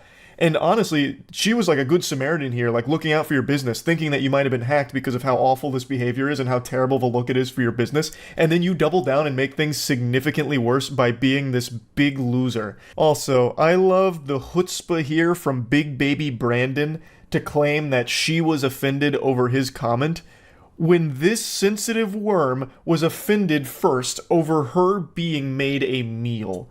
This guy needs to call the wambulance because he can't stop crying about this video of a father making a meal for his daughter. Considering my parents literally grew up in mud huts, worked their ass off to get out of India, get us here, and get me to the position that I am and able to have a full-time job and a side career. Then he goes back to the page and goes, cyberbullying is even more funny, and the fact that you emailed us to tell us is actually hilarious. Enjoy frolicking through life and leave the rest up to us adults who create actual economic value without a trust. Yeah, leave the heavy lifting up to the real adults, like Brandon Howard, CEO of ParchmentPaper.com. It's comical that the parchment paper guy is trying to act hard here. Like, I don't know what he expected to happen. He just looks so stupid, claiming that she's like a trust fund kid based on nothing. Literally nothing. All just gobbledygook here. All you saw was a video of her getting made a meal by her father. How could you possibly connect all of these weird dots? To me, it seems like the person who's really frolicking through life on easy mode is you, who has unlimited time in the day to respond to random people on TikTok and leave comments that just let everyone know that you're an outrageous asshole. Like, you must not be doing that well business-wise, if that's what it's boiled down to here. They did send me a legal notice. It came from info@parchmentpapers.com, and it says that they are really worried about the safety of their team, and if I don't remove the defamatory posts on TikTok, they will be taking legal action, which I don't believe it's defamatory because it's not defamatory at all. All she did was share his comments, which are public, in that email, his statements, all from his mouth. This stupid douchebag is just doing one of those desperate Hail Mary maneuvers when they have nothing else left and trying their absolute best to save a sinking ship from the holes that they themselves have poked in it. And it doesn't work. And it actually leads to him looking like even more of a clown because she points out some pretty interesting things about this cease and desist. So yeah, like, I don't believe it's defamatory. I also don't believe you have a legal department because you signed it incorrectly. It says legal department at parchmentpapers.com. You forgot the dot. Did you forget to delete the part where it says like your contact information because you're using a template? And also, what's with the cease and desist? I thought it was CEASE. Who's doing your spell check? Good heavens, Brandon Howard did some ayahuasca and tried to send a cease and desist and lost himself somewhere in the sauce. So apparently it was signed incorrectly from legal department at parchmentpapers.com. And then here's some more information on it, I suppose, where he left in your contact information in brackets. So as she points out, that means he's most likely using a template here. That is actually that shit on a teleprompter where it's like, wait for applause. And you say it out loud and you're like, ugh, I made a big boo-boo because I wasn't supposed to read that. He fucking left that in. This absolute buffoon. And the goober doesn't even know what a cease and desist is. He did seize and desist. Holy shit. I think he's the only one that works at this company. Nobody else saw this before the email got sent out. His supposed legal department okayed this. If he does have a legal department, they need to be fired right now. They need to get fired yesterday, because that is a disgrace. That is not a legal document whatsoever. Fucking your contact information in brackets, cease and desist. You couldn't have made that any worse. This legal document he tried to send over is now more worthless than the parchment paper that he's built his life upon. Another day, another email. This time you decided to fix the typos. Congratulations. And you also told me you're fixing the typos. Very interesting thing for your legal department to say. Oh, brother, this guy stinks. She is cooking him harder than the meal that her father cooked her in the first place that started all of this. I love how he proudly calls attention to fixing the typos. Like a student in class, like, excuse me, teacher, I fixed the spelling mistakes in the cursive. Fix the typos just in case you couldn't figure out we're very serious about this issue, as your direct actions to intentionally harm to us. Oh my god, the grammar is diabolical as well. And our company is not being taken lightly. We expect action to be taken within 48 hours. See attached. It's probably a picture of Brandon Howard's butthole here going spread goatsy on her. So, this is clearly, again, written by someone that is lacking a 4th grade education. Brandon, I think your first hire at parchmentpaper.com should be an English tutor for yourself here. This is bad. How you even attempt to run a business is beyond me. I guess they just let anyone into the parchment paper industry these days.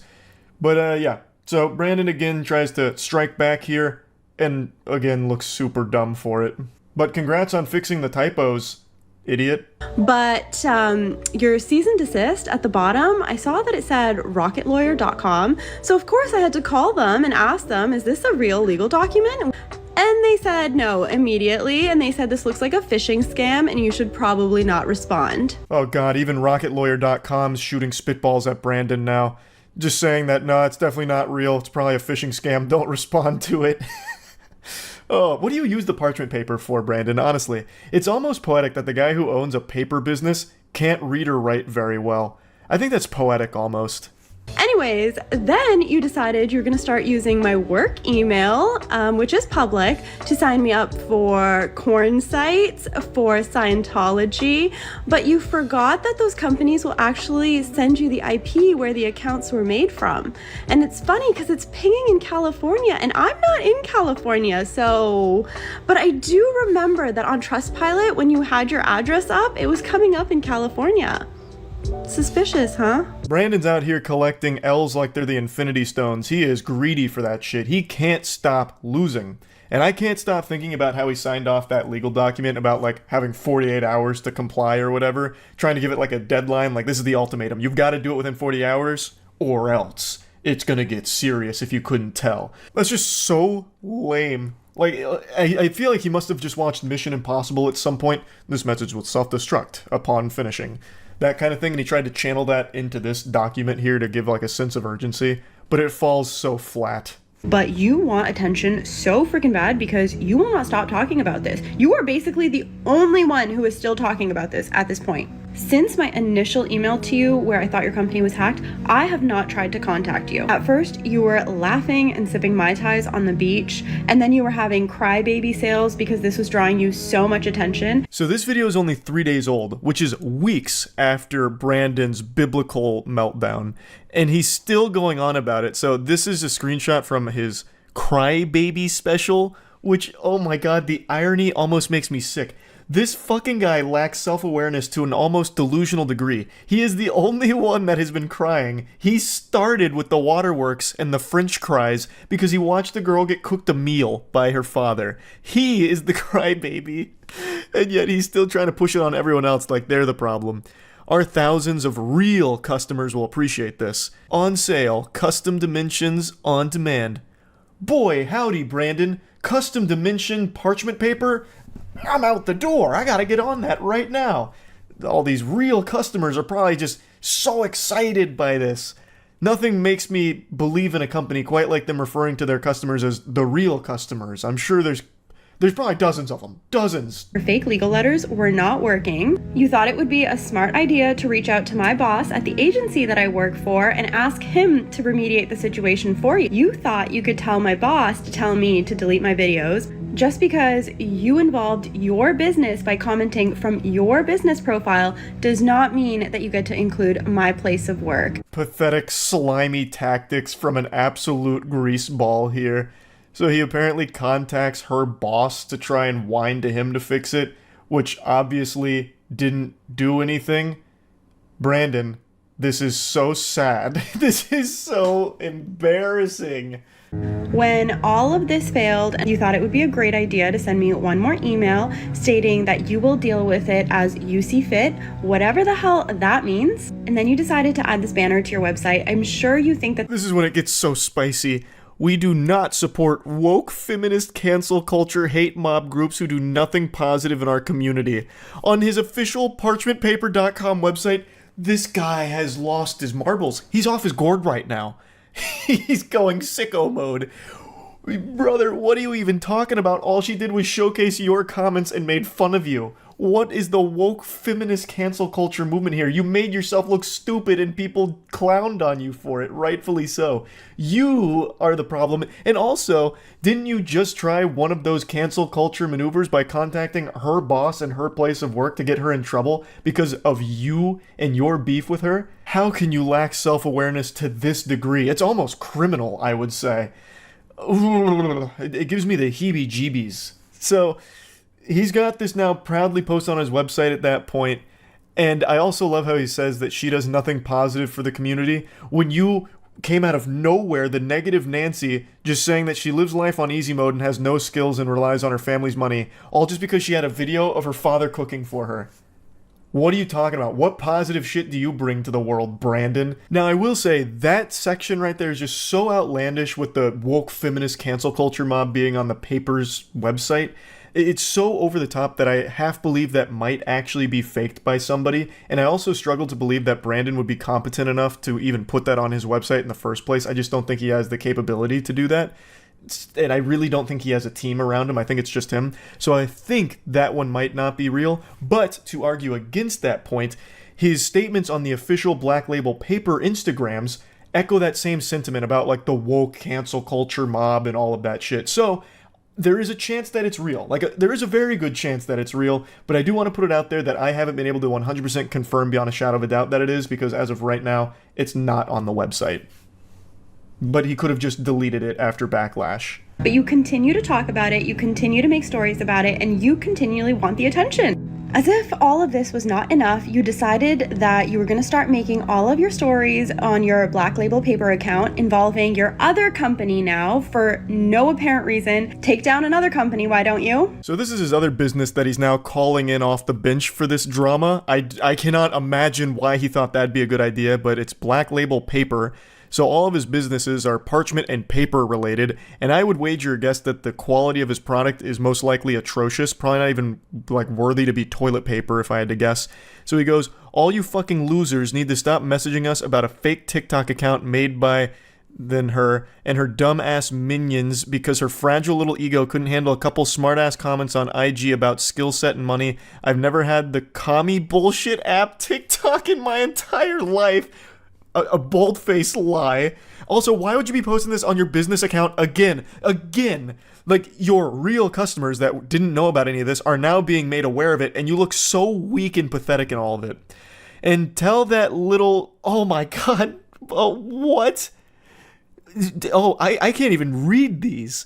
Holy shit. Fucking losers, I swear, it's been 2 weeks almost and still have to deal with this childish bullshit. You are the only one keeping it up, by the way. You are the only one that still is doing this and engaging with it. No one else is talking about it. This drama it's dried up. It's gone stale. But he keeps putting it on people's radar. He keeps serving this up on a plate to us. He's cooking it for us. And we're eating it. He's doing it. He's the chef.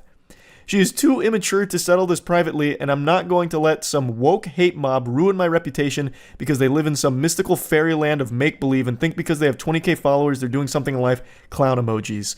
I also can't help but laugh at how much he keeps trying to throw out woke, cancel culture, all of that kind of shit. Just a bunch of buzzwords that don't even apply here, because all that happened was she showed these comments from a laughably embarrassing CEO that he publicly made and then shared his email where he doubled down on it. That's it. It's all his fault. There's nothing else beyond that. And he just can't accept it. He can't come to terms with reality because he lives in the mystical fairyland. Like, he's in the fucking Narnia. Nobody else. It's just him. Here's another one of his posts, this time on a really cute background. He talks about Business Insider and some articles reaching out for a comment.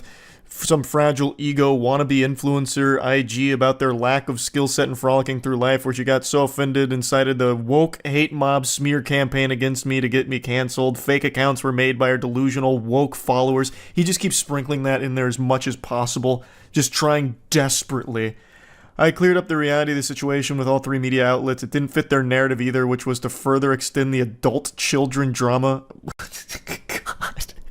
So after 9 years in business, 3 business publications don't care about the good I've done and the help I give to people on a daily fucking basis. Yeah, I'm sure your parchment is invaluable. I'm sure you're doing a great service. You really seem like a stand-up gentleman.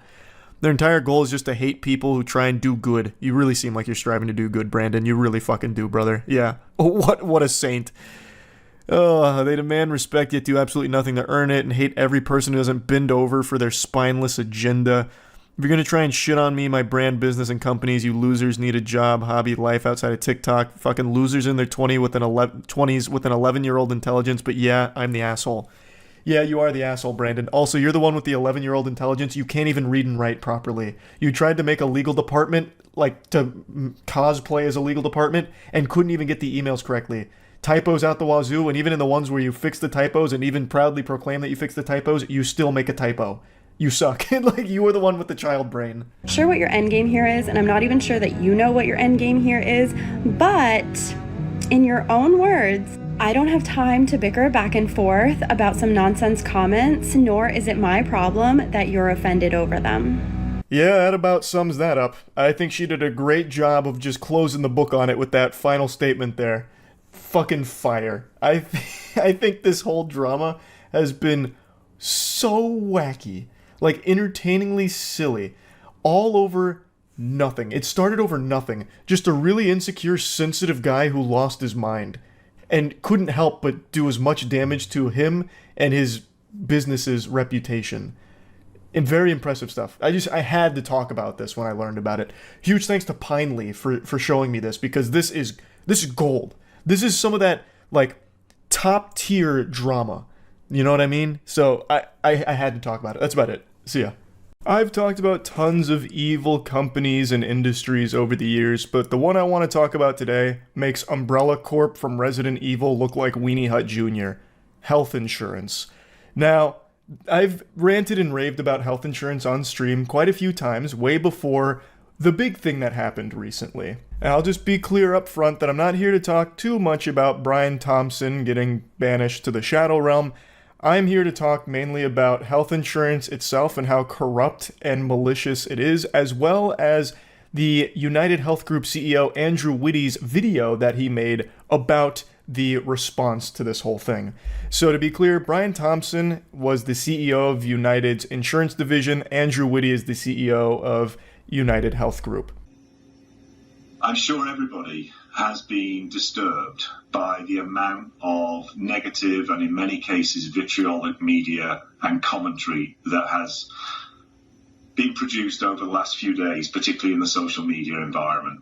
Yeah, mean words are so much more disturbing than an entire business model that revolves around making oodles of cash off the corpses of your clients as you knowingly deny coverage for life-saving medical treatment for those individuals that have been paying you for so long, for the single purpose of you stepping in to help in an emergency situation. Then when that unfortunate time arises, it's just crickets and radio silence, and then like a giant stamp of denied from United.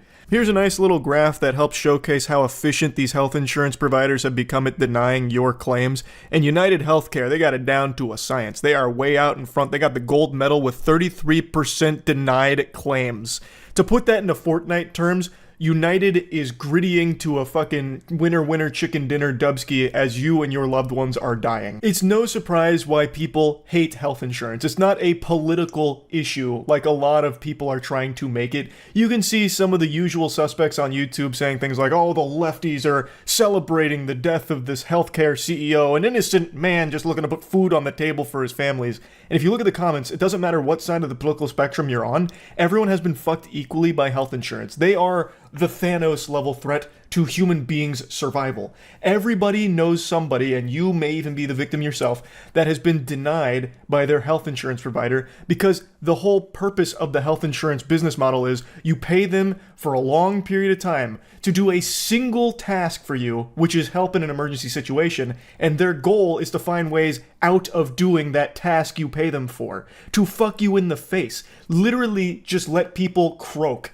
because they don't want to pay the money to cover those procedures that could save someone's life. They make money off normal people dying, and normal people are paying them for the service. It is so fucked up. And I want to reassure you of a few things. Firstly, we are going to continue to make sure that we put patients, consumers, and members first, as we always have done. What? Pardon? I must not have heard him right. There's no way Mr. Krabs just tried to sit there with a straight face looking like my wrinkled nutsack saying that United has always put members, consumers and patients first. What? I mean, maybe he meant like putting them first in the ground after they deny the life-saving medical treatment that they were looking for. Maybe that's what he meant. I'm not entirely sure, but there's no way he actually tried to say that United puts the patients first, right? There's no way. I mean, you could just look at the data. 33% of all claims being denied? Like, in what universe does he think anyone's going to believe that? Everybody has been affected by this. It's not like this is some big secret. Everyone knows how fucking foul the health insurance industry is, and United is the worst offender. Like, here, I'll give you actual footage of the United CEO anytime one of its clients die after a denied claim. Man, I just broke that. Man, look what you made me do, Andrew! Look what you made me do! The mission of this company is truly to make sure that we help the system improve by helping the experience for individuals get better and better. Mission failed then, Andrew, in the biggest possible way. And the response that you're seeing to all this should be a pretty clear indication that every single human being on the planet that has been cursed with United health insurance coverage feels that the experience has only gotten worse and worse and worse and worse and worse and worse as you have made more and more and more and more and more and more doubloons off of denying claims. Hey, real quick, Andrew, can you go ahead and put on your reading glasses and take a peek at this for me? Look at this chart and tell me exactly whose experience has been getting better? Because it's not the normal American that has to have health insurance. It seems more like it might just be United Health Group itself. I'll quickly take a moment to play in the pigpen and tackle the most brain dead that are trying to justify or defend the health insurance companies. Like, I couldn't imagine anything more pathetic than doing free PR for health insurance of all things, but there are those absolute worms out there doing that in the trenches right now. I see a lot of people making the comparison that a health insurance provider denying a claim is not the same as killing someone. It's fundamentally doing that. If someone's coming to their health insurance that they've been paying for how many years, and they are looking for coverage for a very expensive medical procedure, and they say no, and that person dies because they no longer could afford that medical procedure that would have saved their life, then that is the insurance provider fundamentally killing that person. And the comparison that some of the pseudo-intellectual enlightened super dweebs on Twitter are comparing it to is saying like, oh, well, if someone needs a kidney and you're not on the kidney donor list so you don't give them a kidney, did you murder that person? Shouldn't even really need to explain why that's absolute dog shit, but I'll go ahead and do it anyway. Was that person paying you for years and years with the sole purpose of you donating that kidney to them should they need it? Probably not. They weren't a client or anything like that. Like, not being a kidney donor is completely different than being a health insurance provider who is paid for a sole task, and then they do everything they can to not do that task. And then when someone dies as a result of their refusal to do that task they have been paid for, that is the health insurance provider having a big hand in that person's demise. Another pretty obvious difference here is that giving a kidney is an extremely big deal. Like, that is a risky thing to the person who does it. Whereas in health insurance, the only risk in paying for someone's medical procedure is that your shareholders might not get as many millions of dollars because now you might actually have to start doing what people are paying you for. If there is a chance that United Health paying for a medical procedure means they can't afford to pay for someone else's, then they shouldn't be in business in the fucking first place. It means they're trash at what they're supposed to be doing. They're being paid by everyone to do this task of covering their medical procedures when they need it. And if they can't afford to do that, they should not be around. There was nobody who did more to try and advance that mission than Brian Thompson. And there are very few people in the history of the US healthcare industry who had a bigger positive effect on American healthcare than Brian. Hey, come back to reality. Andrew, we're losing you. You're fading into Narnia right now. What are you talking about, man? Making tens of millions of dollars at a company that leads the nation in denied health insurance claims is not pushing the industry in any positive direction for normal Americans, man. And we are going to make sure that we not only acknowledge and honor that legacy of Brian, but we will continue it. That's right, everyone. We are going to be pushing for 50% denied claims next year in honor of this mission. It's a lofty goal, but I think we can deny even more claims come 2025. So mark your calendars. 2025 is United's year. We're making history. Half of all claims will be denied. Mark my words. Like, this isn't something to get excited about, man. The mission has just been growing your profits while denying more claims. So you proudly announcing that you're going to be continuing that mission is about as painful as you coming out and saying that you're going to continue waterboarding me. Like, why would I be pumping my fist about that? The only one that gets excited there is your shareholders. Our role is a critical role, and we make sure that care is safe, appropriate, and is delivered when people need it. And we guard against the pressures that exist for unsafe care or for unnecessary care to be delivered in a way which makes the whole system too complex and ultimately unsustainable. What is sustainable, though, is all of that growth United keeps experiencing. That's what really matters. We need to make sure that is sustained. This is garbage, man. This is actual just baloney. He's just blabbering about nothing. It's a yappuccino trying to spin this as like them trying to do something good. It's not. What Andrew and his company deem unnecessary care is completely unreasonable oftentimes, where it is very necessary for the patient to stay alive. Well, we denied this claim because we felt it was unnecessary, because we did a cost-benefit analysis and we concluded that the patient was going to die in 60 years anyway, so what's really the point in spending all this money to keep them alive now when they're just going to kick the bucket in, a couple of decades? So we're going to continue to make that case. We will continue to do the work we do. And I have never been more proud of this company and our colleagues and what this company does on behalf of people in need across the country. You would really think, with what happened here, someone like Andrew, and I don't believe that he's even really human anymore. I believe he has sold his soul many, many years ago and is just this hollow husk that's only filled with money. But you would still think at some point the neurons would fire in his noodle and he'd see this response and be like, that mission, about helping people, kind of failed at that, didn't we? Maybe we should do something different. But he hasn't even had that realization. Or maybe he has and he just doesn't care, which is the more likely explanation. But you would just truly think that the reality would set in like, oh, people fucking hate us. People are awake to how exploitative we are and how we are actively making their lives harder. I'd encourage you to tune out that critical noise that we're hearing right now. It does not reflect reality. It is simply a sign of an era in which we live. Great advice. All those people talking about how corrupt this industry is, yes, please plug your ears to that so that way you don't actually hear from the victims of our business model. We don't want you to start feeling sympathy for the numbers on our bottom line, all right? We need to make sure that we don't look at them as anything real. They're just imaginary NPCs for our money, and we like that money, don't we?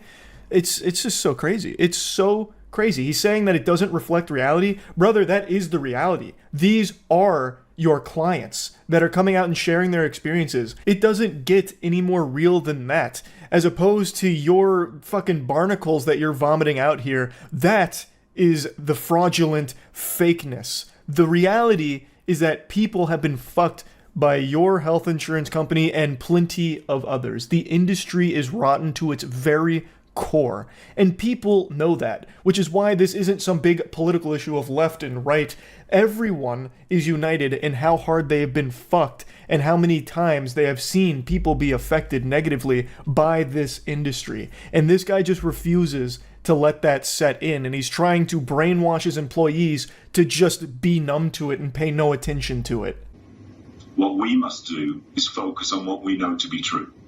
And what we know to be true is that the health system needs a company like United Health Group, and it needs people like Brian within it. We're fortunate that within this company, we have so many people driven and inspired in the same way that Brian was, and we will continue in our journey to help everybody who needs it within the health environment. It's just crazy. I know I don't need to keep ranting about it, but it actually does just blow my mind that he would even say things like that, which are so provably false. It's honestly like almost a threat that they have plenty of other people like Brian in the company that are as inspired as Brian and focusing on what Brian was focusing on, which is clearly the profits in the company and denying more claims so they can make more money. That's a bad thing. And he's just talking about it like it's an accolade to be super proud of and something to be excited about. It's just frightening. It's actually just frightening. So yeah, I wanted to rant about health insurance a little bit. That's it. See ya. Have you seen the Scentbird CEO? She does a podcast with her eyes closed to talk to spirits and said Hitler wasn't bad. What? The Scentbird CEO does this. Wait. I know Scentbird. Yeah, wait, you're right. The Scentbird CEO claims to be a spiritual medium. Or, sorry, not a spiritual medium, a spiritual guru. The co-founder of the Netflix for Fragrance, Mariah Nuraslamova, has been moonlighting as a spiritual influencer. Comments on extraterrestrials, The Matrix, and Hitler have recently attracted negative attention. Your teeth are not randomly crooked, there is a spiritual meaning. Every little aspect of the tooth is a map, right? This sounds beautifully unhinged. You see they found a cave on the moon?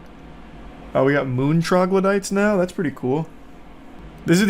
I can't find the clips anywhere else right now, so right now, completely reliant on the YouTubers here to bless me with this info. I want to see these readings. Version of the Matrix will be the default one. The 5th version of the Matrix is actively being incubated, and according to Maria, it's showing really good signs and is looking promising. Now there is a new version of the Matrix that's being currently incubated. The 5th version of the Matrix. Matrix 5? That one is showing signs of really good promise, so... Maria mentions having a direct... Wait a minute, I need to go to our website. There's a Matrix 5 dropping? This is Maria. She is the CEO of Scentbird, which I think many of you have probably seen through YouTube sponsors. They were pretty big on influencer marketing, from what I recall. So when you are inviting black into your body, you're not inviting demons, God forbid. You're not inviting evil into your body. You are inviting this moldable substance that contains all life inside, that contains all light inside, that contains the entire spectrum of everything. Okay, so she's about to cast a hollow purple. I don't really care about that. Where did she do, like, the spiritual readings, like where she talks about Hitler and everything? I don't need to know about her curse technique. I mean, I'm in the presence of an architect, of the Great Architects Council of Light, but sadly that is big. The case. That is that big. You're automatically crushed while listening to her guided meditation for an ultimate womb detox. Whoa, an ultimate womb detox? Whoa, hey, hold on, I can use that. Hello, my darlings, and welcome to Our Sacred Universe, a podcast where we meditate together. I'm ready. Today I wanted to offer you a womb healing practice. Thank you. Our womb space is where we deposit a lot of our hurt, a lot of our pain, a lot of our suffering. But a womb space, or if you will, our sacral space, I have something that everyone has. I have nipples, Greg. Can you milk me? If you haven't checked out my book yet, no, hold on. I don't need the hashtag ads here. Just give me my womb needs a little bit of assistance here. Keep breathing in and out. Imagine I just have a full body orgasm from this. Breath to ground and center yourself. Invite the healing vibrations of the universe to enter the sacred space of your womb. See, like, we skip a step. How do I invite the healing vibrations of the universe to fuck my womb or whatever? Like, what do I do? Like, how do I send out the distress signal? That's where these guided meditations always fall apart for me. Like, they make it sound like it's so easy that I can just call upon healing vibrations. Like, I'm not a shaman. Like, can you call it for me? Thanks for membership, Oz. Book a reservation. Yeah, what availability do the healing vibrations have in the universe? I imagine they're probably pretty booked up. Why are you detoxing your womb? It sounded helpful. If you're just tuning in, to give you context, this individual, Maria, is the CEO of Scentbird, which is actually a pretty big company, or at least it was. I don't know if it still is. And according to Chatter, the Scentbird CEO has found herself into some controversy because of this line of work, where apparently she was saying that Hitler wasn't bad through her spiritual guru sessions. And I'm trying to locate that, but I'm getting all like sidetracked here, going through these alternate branching paths in the visual novel. So I'm still looking for that, but it's such an interesting tangent. Big thanks to OperaGX for sponsoring this video. OperaGX is the browser you see me use every single night on stream. It's just my go-to browser, and it has so many features that I just really have come to know and love. Obviously, the one that I always preach about, because it's the one I'm most enthusiastic about, is the fact that OperaGX is not a resource hog like Chrome and other browsers. It is so lightweight but so powerful, and the GX mods that it offers are super fun, so you can really customize it to make it feel like your own and make it feel super unique.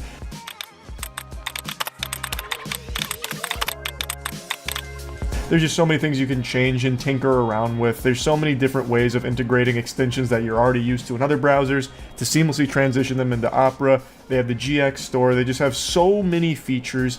The hot tabs killer, forcing things to go from flashbang into forced dark mode, so you don't have to go to a new website and then just get blinded by a bright light. It's just the best browser, in my opinion. So big thanks to OperaGX for sponsoring this. You can download Opera right now for free by clicking the link in the description. The dark truth about coffee, it is a toxin that darkens your aura? What? Coffee is bad for your aura? It also darkens our aura as it does. As it does so, as it works with our body. So it's almost like when coffee gets into your aura, it creates these little anchors or these little dots of itself. It's almost like it gives an energetic imprint into your body. What? And though that energetic imprint is kind of what causes an addiction, because it's gonna.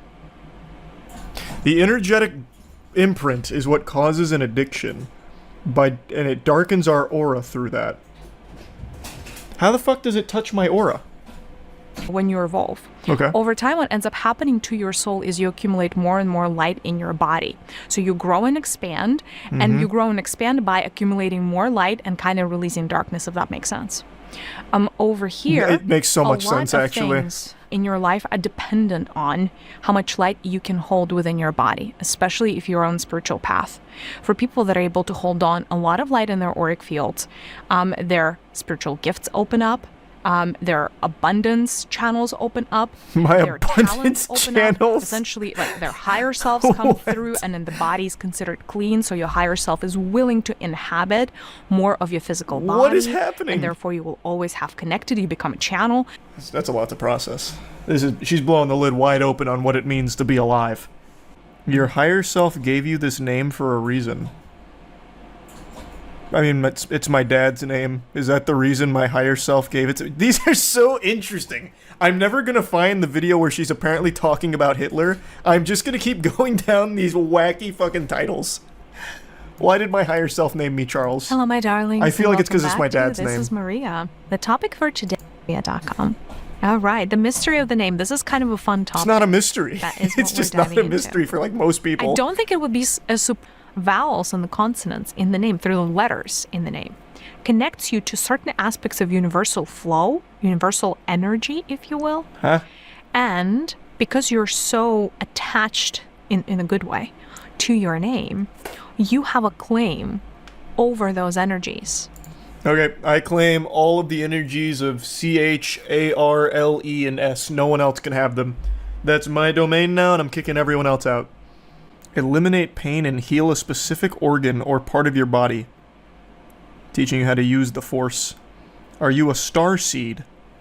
Yes. One thing that did come up, though, is called the Karma of Atlantis. It's time to release it. Here's how you can do it right now. Like, raise Atlantis myself? I can do that? Favorite YouTubers have promoted a brand that normally wouldn't show up on my scam/problematic radar scanner. Scentbird. Yeah, I told you it was a big thing. Told you that. That at least outwardly, because the CEO of Scentbird, Maria Nurislamova, stinks. Our bodies choose to miscarry children. Oh. It's not an accident that happens. It's a choice. If people were to align with their life purpose, we would see a lot less cancer on planet Earth. You could heal yourself from any disease. I don't care if it's cancer. I don't care if it's AIDS. It could be whatever. But you could heal yourself in the span of under 7 days. We're going to talk about the spiritual reasons for being overweight. Like, look at Hitler. He's one of the poster children for, like, being an evil person. Do you know how many millions of souls benefited from learning from the experience that he has created? So is he evil? Not really. I don't think so. Wow, Maria. Those spiritual sessions are sending you down the loony path. A lot of hidden agendas by the powers that be. And those hidden agendas remain hidden because there is not enough heart space energy in humanity to be able to bring them to light. The heart energy is always the energy of light. The heart energy is always the energy that essentially you emanate your energy from the heart. The heart is one of those energies that if your heart is activated internally, you can heal your whole body in a matter. I will say, if your heart isn't activated, you're probably not watching this video in the first place. You are dead. Most likely. Bearing some, like, very fringe cases. That is the power of the heart. It changes your internal ecosystem and it changes your external ecosystem. It just does. It is meant to. It is. Well, who knew? Who knew? It's like breathing techniques from Demon Slayer, but for your heart. It can do anything. It's just like a bunch of gobbledygook. This is like, there's nothing that binds these statements together. It's just like a random assortment of words that have no real meaning. This is the problem when I'm looking through pages like this. I get so distracted by so many cool titles. She has one here called Babies Control How Long Their Birth Is. Like, this is unhinged. God damn it. That's why certain births take so long, is in the state of resistance. If the baby's in a state of fear, if the baby doesn't want to access their masculine energies, the birth process is going to take longer. That's why someone... Wait, what? The baby doesn't want to tap into its masculine energies, so it doesn't want to be birthed? What the fuck? The baby comes out like scoops of, like, creatine. What in the world? Shit's not even born in amniotic fluid, it's just like a bunch of, like, trin. What is this? What is she talking about? This isn't even spiritual. I have a hard time answering the question about evil because there is such a big gap between how humanity perceives good versus evil and how, you know, even beings in the seventh dimension perceive. The seventh dimension? Who's in the seventh dimension? Higher self perceives. Glorbus? Like, who are you communicating with in the seventh fucking dimension? Stepping back. Let's say your higher self wants to understand murder. Should be easy It's just to understand. A fascinating subject for your higher self. Okay. If it wants to understand murder, Jesus Christ. the angle. So your higher self may choose to come as a victim, as the mother of the victim, as the father of the victim. Why? As the teacher of the victim. Why would it want to? So, based on what I've gathered, very limited exposure to her spiritual guru benevolence, it seems like she believes you are the product of your higher self wanting to be experimental. So when something bad happens, it's because your higher self is trying to learn about it. So here, she's using murder as an example.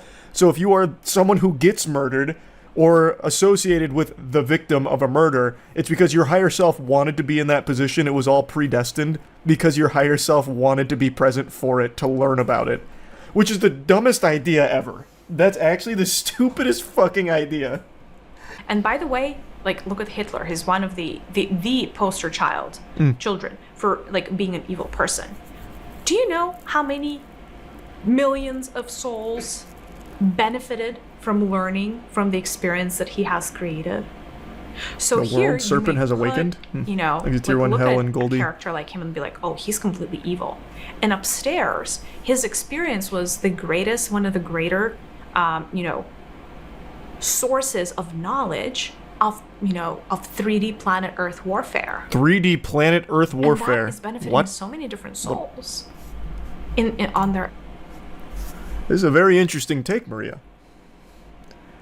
So, There's a lot to unpack there, Maria. There's a lot to process. The healing vibrations of the universe have not been kind to her frontal lobe. Wow, that's interesting. That's very interesting. Evolutionary path, so is he evil? Not really. I don't think so. So interesting. So just it means that some higher selves choose to take this path, and it seems like it's maybe a bit less desirable than other ones because we don't have that many murderers and mass murderers especially, right?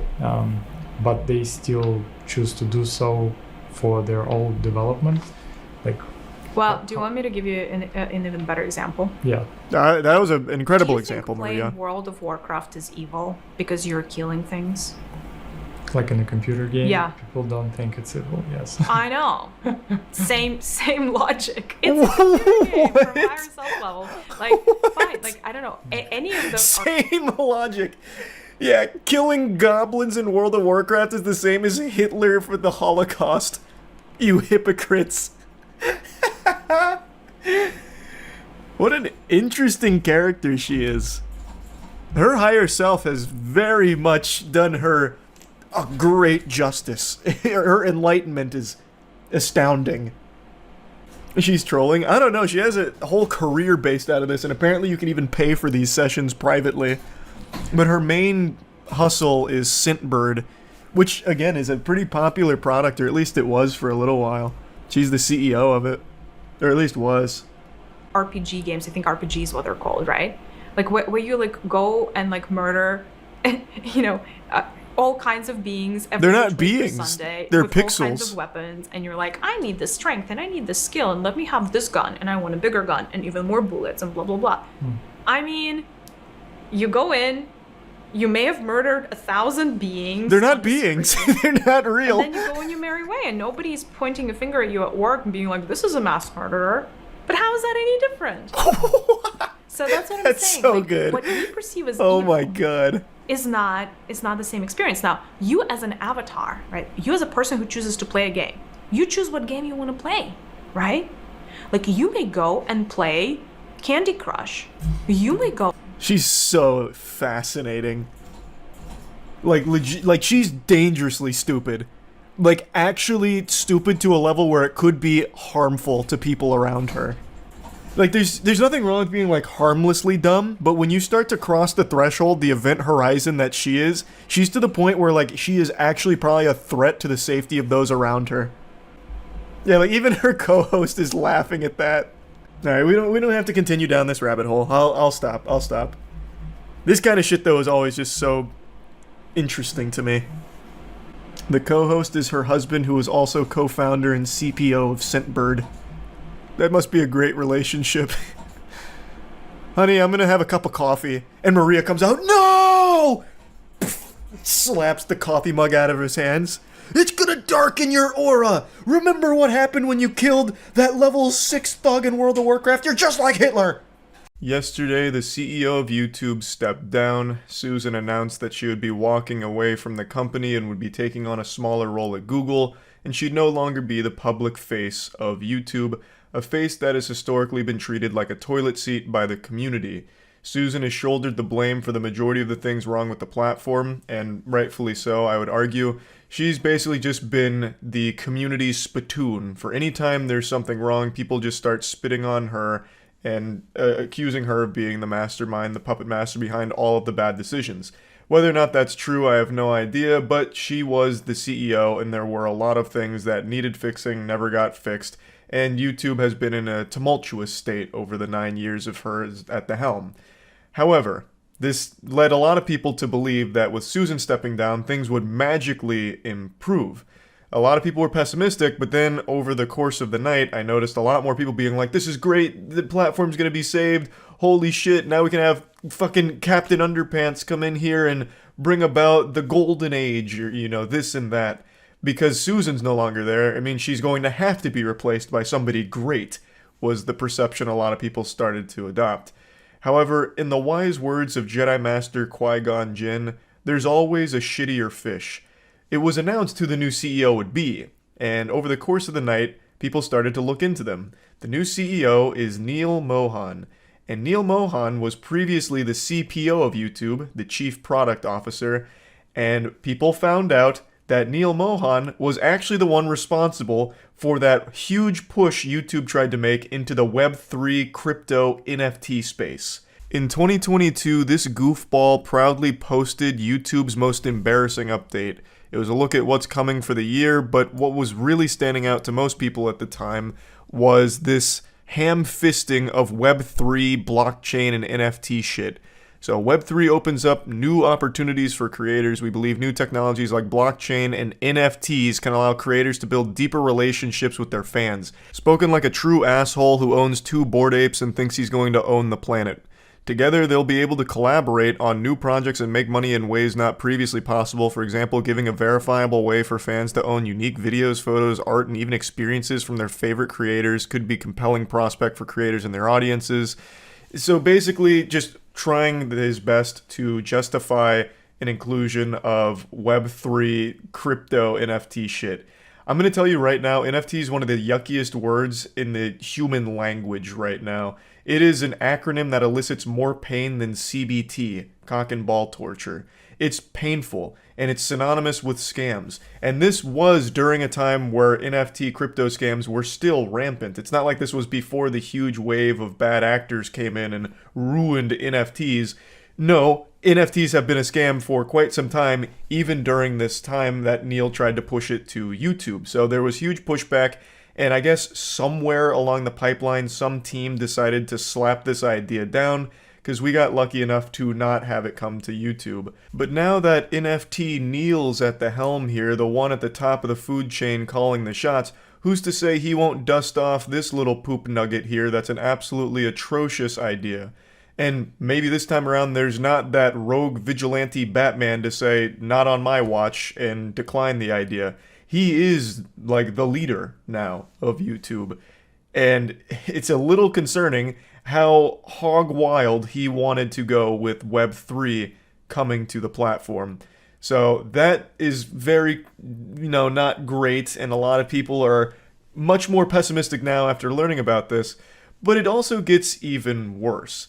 As Chief Product Officer of YouTube, that means Neil would have also had a hand in removing dislikes. Now, I'm not putting this entirely on his shoulders. This was a decision made by a lot of people at the highest level of YouTube. But Neil, as the CPO, would have 100% had a say in it, and it's very possible that he was for the removing of dislikes, which is another huge problem. That is still one of the worst features, or really removal of a feature, YouTube has ever had, and they still haven't backpedaled on it. And with Neil at the helm, I'm very less optimistic about it coming back, since he was already in a position that likely played a huge role in bringing it to the platform in the first place. I see a lot of people misattributing this solely to a Neil idea, but I can find no information on him being the one that proposed it. He was just leading a team that obviously worked on it. So maybe there is a chance Neil was outspoken against it but overruled by his peers. I'm hoping that's the case. Like I said, there's a very easy layup here with Neil as CEO to immediately earn the trust of the entire community, and that's to announce that dislikes are coming back. Dislikes will be public again. If he did that tomorrow, he's like, listen guys, I'm a champion of the people here. I'm bringing back dislikes. This was awful. I don't know what we were thinking. We were drinking stupid juice at the office when we came up with this idea. It's coming back. If he did that, everyone would immediately rally behind him and be like, oh my god, YouTube could possibly improve. He's going to listen to community feedback. This is great. But I'm not sold on that being in the realm of possibility ever. I'd like it to be, but after reading all of this about Neil, I'm starting to think he may have been a pretty important figure behind the scenes for some of the worst features that YouTube was toying around with. But again, this is speculation. He could come in and do an amazing job, and that's what I'm hoping for, but it is not a great start considering what he's publicly tried to bring to the platform in the way of fucking NFTs. Like that, the fact that he proudly posted about NFTs coming to YouTube and him wanting to be the one to spearhead the operation, That's just such a bad look off rip. Like that, you couldn't have started your reign as CEO in a worse way. It would have been better if his fucking nudes leaked. Like, that's so much worse as being the guy trying to bring NFTs to the platform. Oh my god.